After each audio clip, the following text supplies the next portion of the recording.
quero falar hoje com vocês de um tema chamado ajuste de atitude. Essa é a capa do livro que eu estou terminando de escrever. Na verdade, já está escrito. Estamos passando pela revisão final. O pastor Carlos Alberto faz o prefácio desse livro. É meu primeiro livro. Eu relutei até hoje para escrever um livro e esse está saindo, está no forno. Quando estiver pronto, eu trago para vocês também. Mas ele fala sobre como ter uma atitude correta. E eu queria hoje conversar um pouquinho disso com você, que vai estar nesse livro. Quero desafiar você a olhar para dentro do seu coração, olhar na sua alma, nas suas emoções e fazer um check-up. Como é que fala quando você leva o carro uma vez por ano, ou de 6 em 6 meses? É revisão. Fazer uma revisão nas suas atitudes. Tem coisas que você já aceitou como normal, é assim mesmo, é assim que vai ficar, tem que ser assim, mas eu vim aqui hoje para te dizer que não é assim, que Deus quer fazer uma revisão nas nossas atitudes. Eu estou convicto que o que nos freia, nos paralisa, nos faz perder o foco, não são as lutas, os ataques, as injustiças, os abusos, os roubos, que nós enfrentamos no dia a dia. Não é isso que nos freia, o que nos freia, que nos derrota, que nos faz ficar paralisado, é a nossa atitude com relação a essas crises, a essas lutas, a essas injustiças, a esses problemas. Nossas boas atitudes abrem portas dos céus e portas com os homens para nós. E nossas más atitudes fecham portas espirituais e fecham portas diante dos homens. Uma pessoa com uma má atitude sofre e apanha a vida inteira e culpa todo mundo. É igual o espinho que reclama que todo mundo que eu chego perto grita comigo. Mas você chega espinhando todo mundo.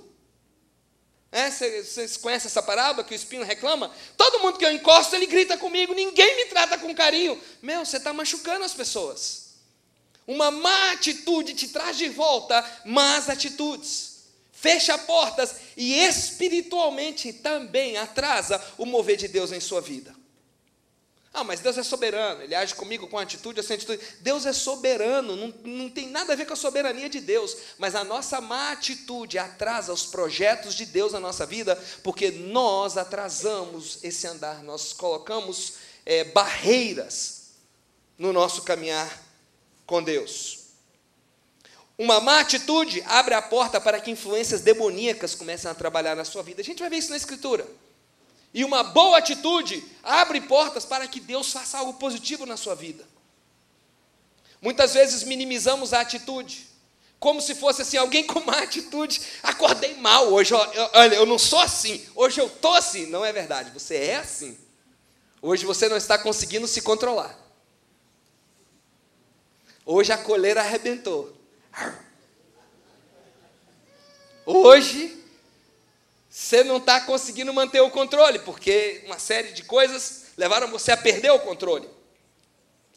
As nossas atitudes podem abrir a porta para o poder transformador de Deus na nossa vida, como também pode abrir a porta para influências demoníacas no nosso dia a dia. Agora, a atitude é um reflexo das suas emoções internas. Atitude é só, quando você tem uma atitude, flui aquilo que está aqui dentro. A Bíblia fala que a boca fala do que o coração está cheio. Da mesma forma que a boca fala, os olhos viram, a cara fica feia e reflete o que está aqui dentro. Minha esposa às vezes olha para mim e fala: o que você tem? Eu digo: nada. O que você tem? Não, nada. Eu sou o único homem aqui assim, não é? Glória a Deus. Tenho nada.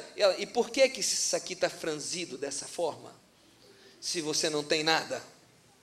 É algo que eu não queria falar, eu estou resolvendo aqui, é algo, talvez uma tensão em alguma área que eu não queria trazer, mas algo que está cozinhando aqui dentro, que está fervendo aqui dentro, vem para a cara. Se é alegria, é alegria. O coração alegre. E um coração azedo faz o quê? Azeda o rosto. O que está dentro vai vir para fora, através da cara, das atitudes, da sua postura. Então, quando você chuta o balde e você já quer se desculpar, ai, me perdoa, eu não sou assim. Não, você é assim. Leve a sério esses momentos. E trate do que precisa ser tratado. Como na água o rosto corresponde ao rosto, assim o coração do homem é o homem, diz Provérbios 27, 19. A atitude é um reflexo externo das nossas emoções. Atitudes são as nossas emoções na cara, nos olhares, nas conversas, na forma de ser. Agora, a atitude é importante porque uma atitude, seja ela positiva ou negativa, afeta todas as áreas da sua vida. Afeta o seu casamento. Muita gente perdendo a família por causa de uma má atitude. Seu relacionamento com suas crianças, a sua má atitude traumatiza a sua família. Seu relacionamento no seu trabalho, no dia a dia, o seu relacionamento na igreja, no corpo de Cristo, seus amigos. E o motivo de uma má atitude normalmente é algo interno que você não está cuidando.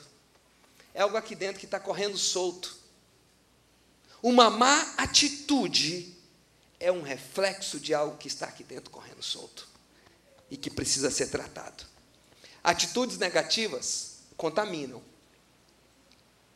Anote aí, mas lá em Lucas 9, 51 a 56, Jesus, quando diz assim, Lucas 9, 51 a 56, e aconteceu que, completando-se os dias para a sua assunção, manifestou o firme propósito de ir a Jerusalém. E mandou mensageiros adiante de si, e indo eles, entraram numa aldeia de samaritanos para lhe prepararem pousada, mas não o receberam, porque o seu aspecto era como de quem ia a Jerusalém. Os seus discípulos, Tiago e João, lembra de João, o discípulo do amor? Amados, amai-vos uns aos outros. Joãozinho, está aqui. Vendo isso, disseram, Senhor, queres que digamos que desça fogo do céu e os consuma? Como Elias também fez? Jesus, voltando-se, porém, repreende-os e disse, vós não sabeis de que espírito sois, porque o Filho do Homem não veio para destruir as almas dos homens, mas para salvá-las. Jesus que dá uma repreensão neles, mas eu quero que você entenda o seguinte, os samaritanos tiveram uma má atitude com os discípulos de Jesus. A má atitude dos samaritanos geraram nos discípulos de Jesus uma má atitude para com eles. E uma atitude assim, né? Senhor, só quer que a gente ore para descer fogo do céu aqui? Má atitude gera má atitude.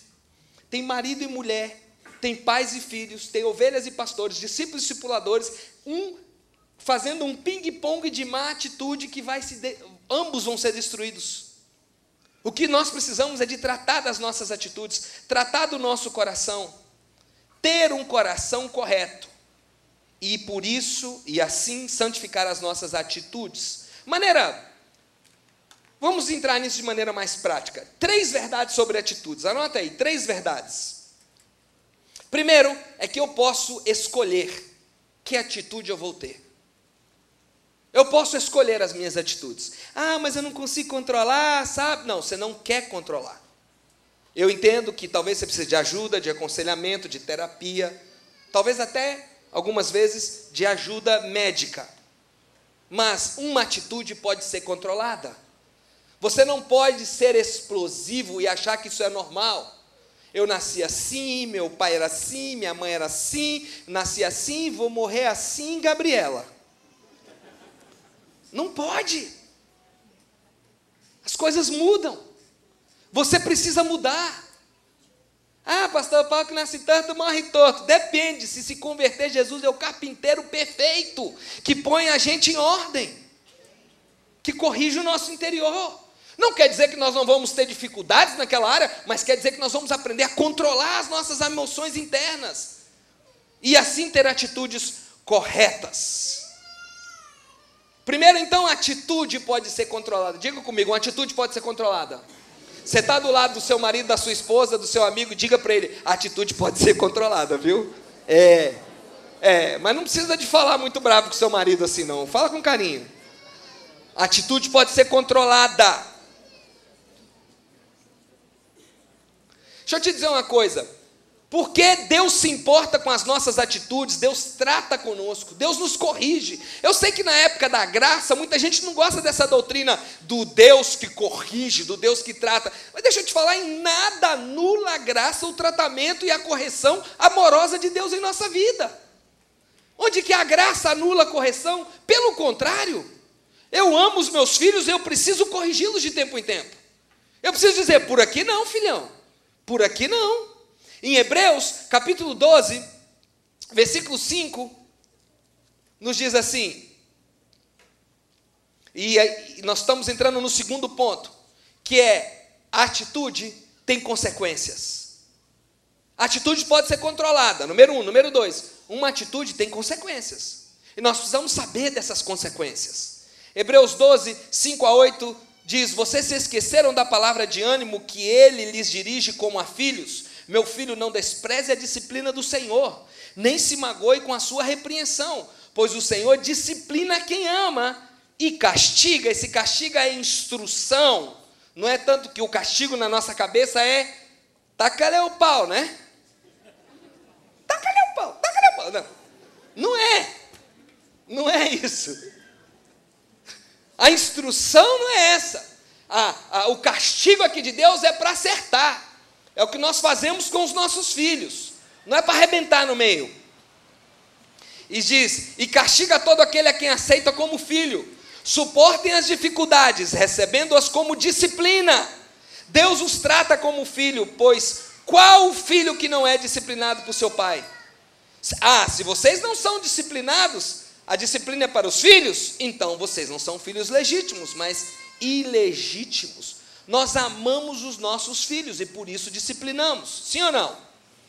Sabe, eu tenho 42 anos e sei que se não ando bem, Deus me disciplinará. Sei no meu motivo, no meu tempo com Deus, dos momentos que eu ouvi de Deus: Marcelo, até aqui, não sei como é que Deus fala com você. Deus fala com cada um individual, mas Deus fala comigo até aqui. Mude isso, já é hora. Alguém aqui entende o que eu estou falando? De Deus falar: vamos crescer, chega dessa atitude, chega de fazer biquinho, chega de pirraça, vira homem, vira mulher, seja adulto, seja maduro. Não precisamos esperar esses momentos chegar, mas nós temos que ser sensíveis à voz do Espírito Santo e aprender que a disciplina é a mão amorosa de Deus ensinando o caminho que precisamos aprender a andar. Eu tenho uma filha, 5 aninhos. Pense numa menina abençoada, linda, amorosa, carinhosa e brava.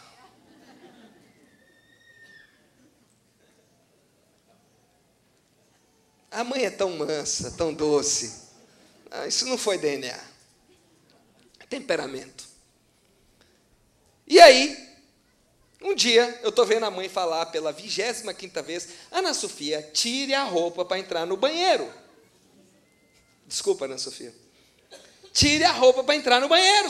Ana Sofia, não vai ter. Eu cheguei, depois de 20 vezes, cheguei e falei assim: olha, vou contar, e fui generoso, vou contar de 1 a 10. É porque não dá para todo dia dar essa espremida nela, senão a gente tem que ir devagar, porque ela é muito dona do seu nariz. 5 aninhos de idade. Manda nos 3 irmãos mais velhos se deixar na mãe e no pai. E na igreja se deixar. Brava. Ela olha para mim, eu olhei para ela: vou contar de 1 até 10. E comecei devagarzinho. 1, 2, 3, 4. Ela olhou para mim: 5, 6, 7, 8, 9, 10, 11. A mãe olhou para mim já e falou assim: já foi saindo de fininho. Lógico que eu não arrebentei, não deixei mole no chão, mas tem que ter uma correção. Tem que ter uma palmadinha na bunda. Se tem algum teólogo que crê que algum, enfim, psicólogo, palmada na bunda traumatiza, me perdoe, minha irmã, então, mas ore por mim, meu irmão. Eu apanhei de correr e não sou traumatizado, então, para mim, essa doutrina não funciona muito. Vem aqui, minha filha, vem aqui agora. Aí a cara já muda. Vem aqui agora. Não quero apanhar, não quero apanhar. Então você não quer apanhar, você obedeça. Quando falar. Aí vem, minha filha, tal. Não vai sim, filha, sabe por quê? Porque você, além de desobedecer, você me desafiou. Agora, por que eu faço isso? Porque eu gosto de pegar minha mão e bater na minha filha? Eu detesto isso. Todas as vezes que eu fiz isso, eu abraço e digo: dói mais em mim do que em vocês. Choro junto. Mas se eu não fizer isso, ela nunca vai aprender o que é autoridade. Depois ela está fazendo isso aonde estiver, com seus patrões, com a polícia, com todo mundo, ela precisa aprender a obedecer autoridades. Por que um pai faz isso? Porque ama, não é assim? Ah, meu irmão, eu sei que na doutrina da graça muita gente não gosta de falar mais nisso hoje em dia, que é a moda. Deus é o Deus só amoroso. Deus é amoroso, mas não é pai irresponsável.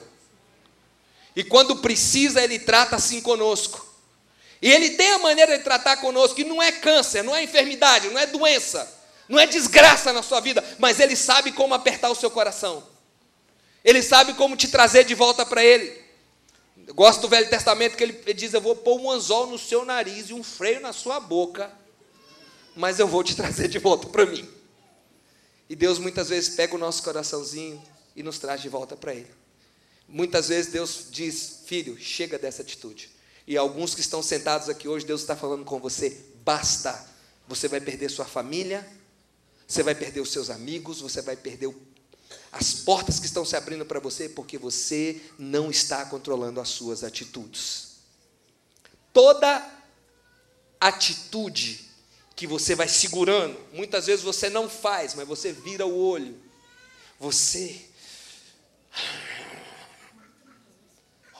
burra, como é que é isso?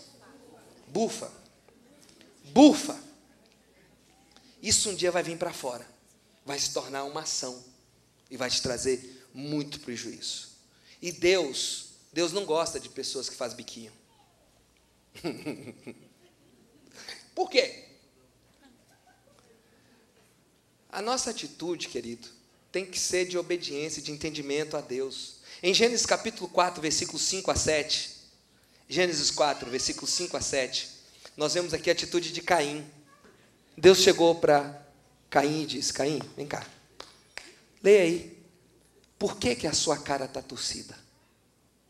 Por que o seu semblante está caído? Por que você está fazendo careta para mim? Por que você está fazendo biquinho? Se você não faz o que é certo, você não vai ser recompensado, você não vai ter a minha bênção na sua vida. Se você não faz o que é correto, você não vai ter a graça de Deus sobre você. Então por que você fica fazendo biquinhos como se eu não estivesse aqui em cima, Caim? Como se eu não existisse? Por que o seu semblante está caído? Por que você está furioso, literalmente diz as Escrituras? Por que se transtornou o seu rosto? Se você fizer o bem, não será aceito. Mas se não o fizer, saiba que o pecado ameaça a porta e ele deseja conquistá-lo. Caim, mas você tem que dominar isso. E Caim não deu ouvido, continuou fazendo biquinho, bravo com o irmão. E sabe o que ele fez? Matou o irmão. Muitas vezes Deus vem falar conosco: mude a sua atitude, antes que você cause algo na sua vida que não tenha como ser revertido. Eu conheço homens que perderam sua família e disseram para mim: se eu soubesse, eu voltaria atrás e mudaria a minha atitude. Pessoas que perderam o melhor momento da sua história. Por quê? Porque não mudaram a sua atitude.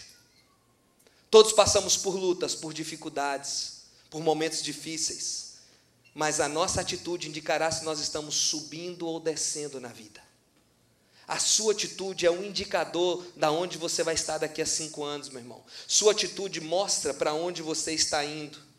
Por isso que em Tiago, capítulo 1, no versículo 2 até 4, ele diz assim: irmãos, considerem motivo de grande alegria o fato de passarem por diversas provações, pois vocês sabem que a prova da sua fé produz perseverança, e a perseverança deve ter ação completa, a fim de que vocês sejam maduros e íntegros, sem lhes faltar coisa alguma. Vai chegar um momento que não vai faltar nada, mas é através das provações, das lutas e das atitudes corretas e resposta correta no meio disso, que você vai ser suprido de Deus. Existe na aviação, eu fiz aulas de voo, existe na aviação, no avião, pelo menos no Cessninha que eu fiz aula, tem um instrumento chamado Attitude Indicator, é o indicador de atitude. Ali tem um horizonte virtual, aonde mostra o bico do avião e mostra se você está acima, subindo ou descendo. E algo que o instrutor falou para mim que eu nunca esqueci foi isso: não interessa a quantos 1000 pés de altura você está, Se esse indicador estiver apontando para baixo, eventualmente você está no chão. Isso você tem que prestar atenção o tempo todo. Como está o seu voo? É straight, ou seja, voo cruzeiro, reto, ou você está subindo ou descendo. E se você está subindo, conforme a aeronave, você não pode subir acima de tantos pés, porque você não tem pressurização. Então você tem que olhar a sua atitude. Você está muito em cima, está muito embaixo. Não importa o quão baixo você está na vida, se a sua atitude aponta para cima, meu irmão, você pode estar passando o pior momento da sua vida, que Deus vai trabalhar em você e vai levantar você, porque é onde a sua atitude está te levando. Ah, mas eu estou bem, estou rico, estou bem, estou com tudo bem, e a sua atitude está ruim, você está caindo. Não importa o quão alto você está, você vai beijar o chão. Não demora, você vai estar no chão. Nós precisamos cuidar das nossas atitudes. E as atitudes influenciam, que é o terceiro ponto. As atitudes influenciam o nosso dia a dia, influenciam a nossa perspectiva, influencia como nós vemos o nosso mundo. A nossa atitude faz a gente chegar em casa e ver uma esposa linda, trabalhadora, que cuidou dos filhos o dia todo, e que bom que eu estou em casa, ou faz a gente chegar em casa e dizer, cheguei de novo nessa bagunça. A sua atitude correta faz você chegar num culto e receber tudo que Deus tem para você. Ou faz você chegar num culto e não interessa o quão bons são as músicas, quantas brincadeiras o pastor Wagner faz para trazer você e quebrar o gelo com você, quanta palavra boa o pastor Wagner ministra só durante o louvor, quantas mensagens o pastor Ronaldo ministra, não interessa, você sai daqui reclamando que o culto não foi legal. Eu já estive em culto onde o irmão não sabia nem falar português direito, não sabia ler a Bíblia, falava as coisas mais simples do mundo, e eu saí dali completamente transformado pelo poder de Deus. E eu já tive em cultos onde o pregador era fantástico, o louvor era maravilhoso, e eu saí dali sem receber nada. Sabe por quê? Porque a minha atitude estava errada. Nós precisamos ajustar a nossa atitude, senão nós não vamos viver o melhor do que Deus tem para nós. O apóstolo Paulo nos ensina isso, não importa o quão ruim ou bom você está na vida, a sua atitude precisa ser correta. Em Filipenses 4, de 11 a 13, que ele diz, eu não estou dizendo isso porque eu estou necessitado, porque ele diz, eu aprendi a adaptar-me a toda e a qualquer circunstância, sei o que é passar necessidade, sei o que é ter fartura. Aprendi o segredo de viver contente em toda e qualquer situação. O segredo de ter uma boa atitude em toda e qualquer situação. Seja bem alimentado, seja com fome, seja passando necessidade. Sabe por quê? Ele diz, tudo posso em Cristo que me fortalece. Tem gente que usa esse versículo para dizer, tudo posso ter uma conta rica, posso ter um carro novo, posso ter isso. Mas não é isso que Paulo está falando, não. Paulo está dizendo, eu posso passar luta, eu posso passar aflição, eu posso ter cara feia, eu posso ter não sei o quê. Eu posso porque Cristo me fortalece. Eu posso ter uma atitude correta porque Cristo me fortalece. Eu vou terminar lendo com você uns salmos. E eu queria que você abrisse a sua Bíblia e que você visse o que esses salmos, a situação que esse salmo foi escrito. Porque hoje Deus vai acabar de uma vez por todas com as nossas desculpas para as más atitudes. Se você está achando que eu estou bravo, meu irmão, compra o CD do primeiro culto, que eu estava mais manso. Acho que você vai gostar. Brincadeira à parte. Salmo 34, você achou? Salmos 34. Glória a Deus. Salmos 34. Olha, queridos, veja o que está escrito na introdução desses salmos. Vamos lá, alguém leia junto aí o que está escrito. A introdução, em cima tem uma introdução. O que está escrito? Como é que é? A bondade de Deus, outros têm outra coisa?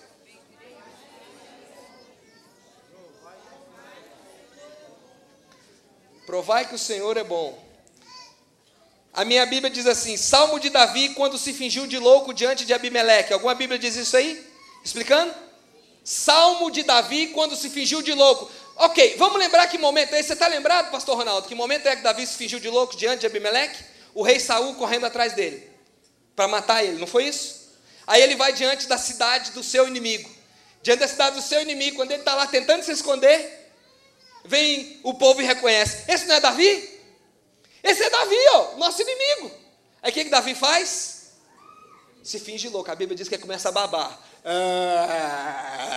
E ele vai dando cabeçada no portão. E faz de louco, fugindo do seu país, na terra dos seus inimigos, se fingindo de louco, sendo humilhado. Olha a situação desse cara. Por que você acha que Deus o usou tanto? Por que você acha que Davi cumpriu toda a vontade de Deus para a vida dele? Por que Davi alcançou tanto em Deus? No meio de tudo isso, a Bíblia diz que foi nesse momento. Esse salmo é desse momento. Um dos piores momentos da vida dele, ele poderia dizer: que humilhação, isso é lugar, veja bem, eu estou revoltado. Sabe o que ele faz? Ele escreve: bendirei ao Senhor o tempo todo. Os meus lábios sempre o louvarão. Estou fingindo de louco, estou fugindo de casa, não tenho onde me esconder, estou sendo humilhado, mas sabe o que? Minha alma se gloriará no Senhor. Ouçam os oprimidos e se alegrem, proclamem a grandeza do Senhor comigo, e juntos exaltemos o seu nome. Não importa a situação que eu estou vivendo, eu posso ter uma atitude correta, e essa atitude correta vai promover o projeto de Deus na minha vida, vai me levar a alcançar o que Deus tem para mim. Um dos versos mais lindos das Escrituras está em Abacuque 3, 17, 18 e 19. Abacuque 3, 17, 18 e 19, que diz: mesmo não florescendo a figueira, não havendo uva nas videiras, mesmo falhando a safra de azeitonas, não havendo produção de alimento nas lavouras, nem ovelha no curral, nem bois no estábulo. Olha, ele disse: ainda que a vaca vá para o brejo com a terneira e tudo, ainda que a casa caia, ainda que nada mais dá certo, todavia, como é que é? Eu me alegrarei, eu exultarei no Senhor e me alegrarei no Deus da minha salvação. Por quê? Porque Ele é a minha força. Ele faz os meus pés como os da corça ou do servo, e Ele me habilita a andar nos lugares altos. Fique de pé em nome de Jesus.